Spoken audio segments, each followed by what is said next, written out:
If there was a single profession that was widely accepted as being the most hated across the board, bar none, it would no doubt be probably politicians. But after politicians, it would be hedge fund managers and insurance adjusters and pharmaceutical lobbyists and cops and real estate agents. But for sure, after all of them, it's undoubtedly influencers. Is being an influencer even a profession? I don't know, but it is a job, and it's one that people love to hate, and not for no reason. And I say that even as someone who's kinda sorta an influencer myself nowadays.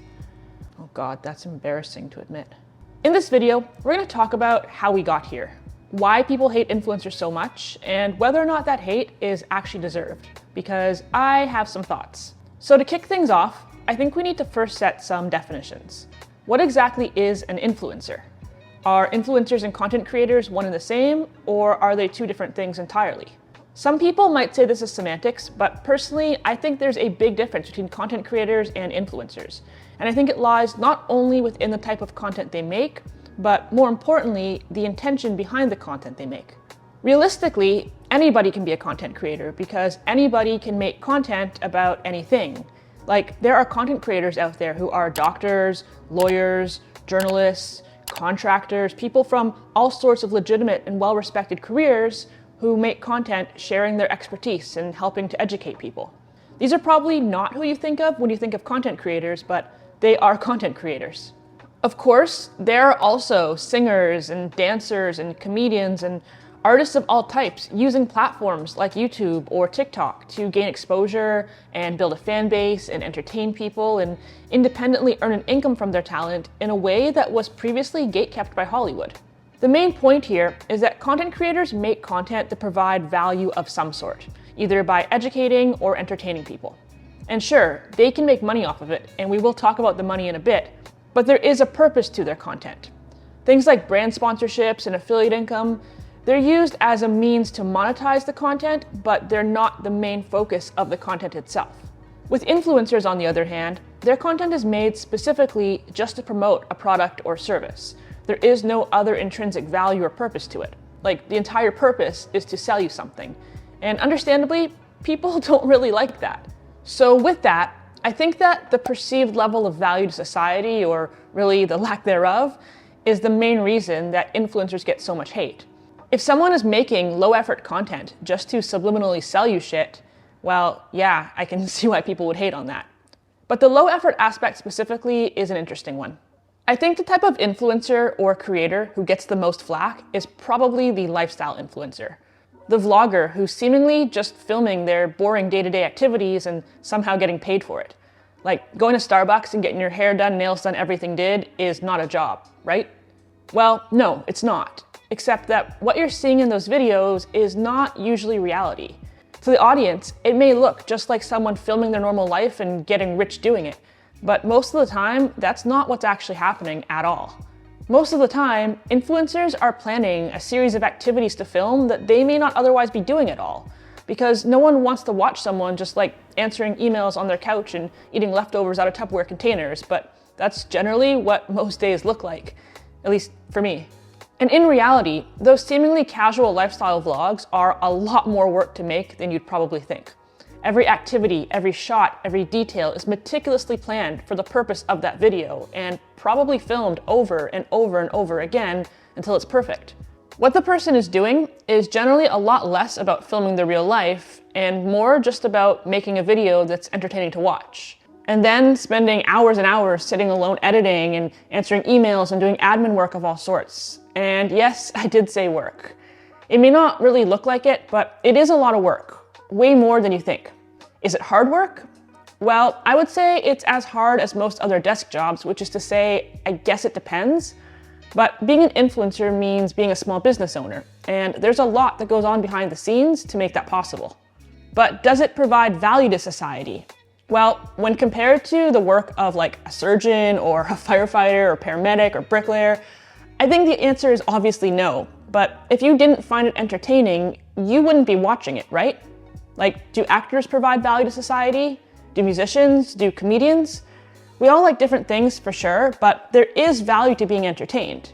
Trashy pseudo-reality TV has always existed. This is kind of just a new form of it. And I think that when you start to look at these people as what they actually are, which are not real people monetizing their real lives, but just entertainers, I think you'll probably feel a lot less hostile, and it's probably a healthier outlook. In fact, I would even argue that there are a lot of jobs out there providing equal or less value to the world than influencers, or that are less difficult, but that are still seen as legitimate and that are still given a lot more respect. A lot of them are jobs that I listed at the start of this video, like real estate agents and lobbyists and various other useless middlemen in all sorts of industries, bloating the processes and artificially inflating the cost of things for no necessary reason. Or hey, let's talk about the royal family for a second, who serve no purpose to anyone and just leech off the taxpayers in the UK for no actual reason. England has a prime minister, so what is the point of the monarchy? I don't get it. But speaking of things that serve no benefit to society, let's take a second to talk about data brokers. Data brokers are shady, scummy companies that make bank buying and selling your personal information. If you've ever Googled yourself or a friend and found all sorts of private information on those sketchy person search websites, you can thank data brokers for that. Your full name, your home address, your workplace, your health records and legal history and political affiliations, even information about your family could be easily found online and used against you by people looking to stalk or harass or dox or discriminate against you or maybe even scam you or steal your identity. Think about it. Do you really want just anyone to be able to find out who you are and where you live and where you work? That's why I've been using today's sponsor, Delete Me, for like a year now to help keep my private information private. Delete Me scans the internet for my personal information and then submits deletion requests on my behalf to have it taken down without me even having to do anything. Then they send me a quarterly report showing me everything they found and removed, and that's it, done deal. Head over to joindeleteme.com/Nicole and use the code Nicole to get 20% off your US consumer plan, and a big thanks to Delete Me for sponsoring this video. Where I think a good chunk of the criticism towards influencers really comes from is the perception of narcissism that is frequently seen amongst them, and I do think there's validity to this. As I was just saying, in an effort to capture your attention, influencers go out of their way to make their lives seem more interesting than they actually are. And one of the easiest ways to do this is to flaunt your wealth, whether or not it actually exists. Buying the most expensive clothes, eating at the most expensive restaurants, going on expensive vacations, and showing it all off to the world. Some people think this is aspirational, but to others it's just obnoxious, and personally, I do tend to agree with the latter. Influencers have created an entirely new level to the old game that we used to call keeping up with the Joneses. Now, instead of just comparing ourselves to our neighbors and our friends, we compare ourselves to these strangers online whose entire job it is to make themselves look rich and successful and happy. But a lot of the time what you're seeing isn't even real. It's rented cars and faked vacations and knockoff luxury goods, and even when it is real, these things are often being gifted to the influencer for free from the brand, or at the very least, they're a business write-off for them if they did pay for them. So it's nowhere near a level playing field for self-comparison, but our subconscious doesn't really understand that. So all our brains perceive is this idea that everyone out there is living a bigger, better, more fulfilled life than we are. They're happier than us, they're more successful than us, they're richer than us, and clearly we're doing something wrong. And really, it's a lose-lose situation for the influencer, because if what they're showing is real, they're called out for being privileged and unrelatable. But if what they're showing is fake, then they're called deceptive and inauthentic, or just plain old bullshit artists. Especially if the bullshit relates to brand deals where they're being paid to gush about a product that they don't even use. Or worse, when they're promoting something without even disclosing that they're being paid to promote it, which again is a totally valid criticism in my opinion. From my perspective, I think it's a really weird thing too, because you can promote something you don't use without lying to your audience and claiming you use it. Like, if I do a brand deal and I claim to use the product, it's because I really do use the product. But I've partnered with brands in the past that may not really be relevant to me personally, but that I still think provide value to my audience. Mint Mobile is a good example of this. I worked with them for a long time, but it's not a service that I can use because I'm Canadian and it's only available in the US. That said, most of my audience is American, and I think it's a great service, and if I lived in the US, I would use it, but I can't, so I don't. And in fact, I straight up said that in many of the sponsored segments I did for them. This video is not sponsored by Mint Mobile, by the way, but I do have an affiliate link down below if you're interested. And as for Delete Me, it is a service that I genuinely use and love. My point is that I didn't have to lie or manipulate anyone to get my bag. No one has to lie or manipulate people to make money, even as an influencer. But unfortunately, many do, and you know what they say about rotten apples. But where the obnoxiousness and narcissism really comes to a peak, at least in my opinion, is in the form of entitlement. Over the years, there's been a growing trend of influencers and content creators thinking that they're celebrities and expecting to be given special treatment everywhere they go, which I think is awful, even if you actually are a real celebrity. They've been known to ask stores and restaurants to give them discounts or free things in exchange for a shout out, or to be allowed to cut in line when they go places, and all sorts of other assholey behavior, which just feels insane to me as somebody who doesn't even like to tell people that I have a YouTube channel. I couldn't even imagine. But perhaps the peak of entitlement are the influencers who disturb and exploit other people in order to make their content. The ones who cause a scene in public places, or shove their cameras into civilians' faces, or in the case of Logan Paul, film... You know what? I don't think I can even say what he did without this video getting demonetized, but I'm sure you guys already know. Ice cream! Ice cream! The point is that whenever an influencer or content creator ends up making headlines, it's usually for something horrible. And so it's very easy to look at all that and just decide that influencers are horrible people overall. And obviously some of them are, but I do think it's a very loud minority. For every self-obsessed a-hole doing terrible things to get attention on the internet, there are tens of thousands of people making perfectly benign, wholesome videos about their favorite coffee recipe, or their dog, or their love of fashion, or really whatever other perfectly harmless thing, just sharing their passions with the world, and if they're lucky, making some money doing it. Is that so bad? But well, let's talk about the money, because I think this is where things get really controversial. Influencers and content creators can potentially make a lot of money. And when you think of the biggest, most well-known influencers in the world, people like the Paul brothers, or Mr. Beast, or Emma Chamberlain, for example, I mean, yeah, they've made millions of dollars from their content. But again, this is far from the norm. Like almost every other type of business in the world, there are some influencers making millions for sure, there are others making nothing at all, and there are many in between who are earning middle or maybe upper middle class incomes, $40, $50, $80, $100, $200,000 a year. Actually, just last week, I put out a video showing how much money I make from these videos, so if you haven't seen that yet, go check it out. But even on the lower end of the income ladder, and especially when you get into the six figures, and especially when you combine that with the belief that being an influencer is not a real job, well, I think that's where the majority of the hostility really stems from. And again, I get it. Sort of. If you're someone who works a really high-stress job, or who maybe does manual labor, or who's juggling multiple gigs just to stay afloat, and then you see some 20-something on the internet making silly little videos about whatever nonsense and somehow getting paid way more than you are, well, yeah, you're probably gonna have an issue with that. Or maybe you yourself make a lot of money. Maybe you've endured countless years of post-secondary education and taken on a buttload of student debt and landed yourself in a prestigious position doing something important, like, I don't know, being a doctor, just as an example. And then again, you see these rich kids online making as much or more than you're making with no education and no special skills, and they're not really helping anyone, at least not in the way that you are. And you feel like it's a slap in the face to your profession and all the hard work you put in to get where you are. But as I mentioned before, there are plenty of other careers out there where people are contributing next to nothing to society and working jobs that may be boring but are far from difficult while still earning multiple six figures a year. And they don't get anywhere near as much hate as influencers get. In fact, they don't really usually get any hate at all.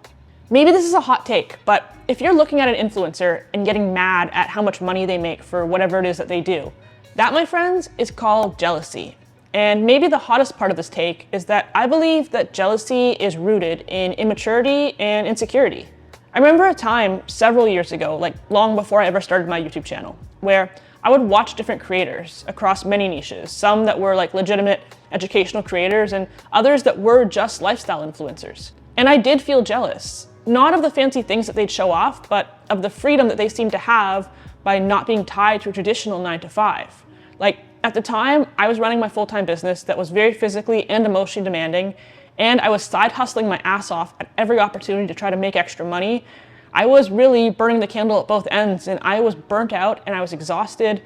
I was fortunate enough to be making enough to pay my bills, but just barely, and I had almost no free time, and what little free time I did have, I mean, I was just too tired and too grumpy to even enjoy it, so yeah, I wasn't very happy.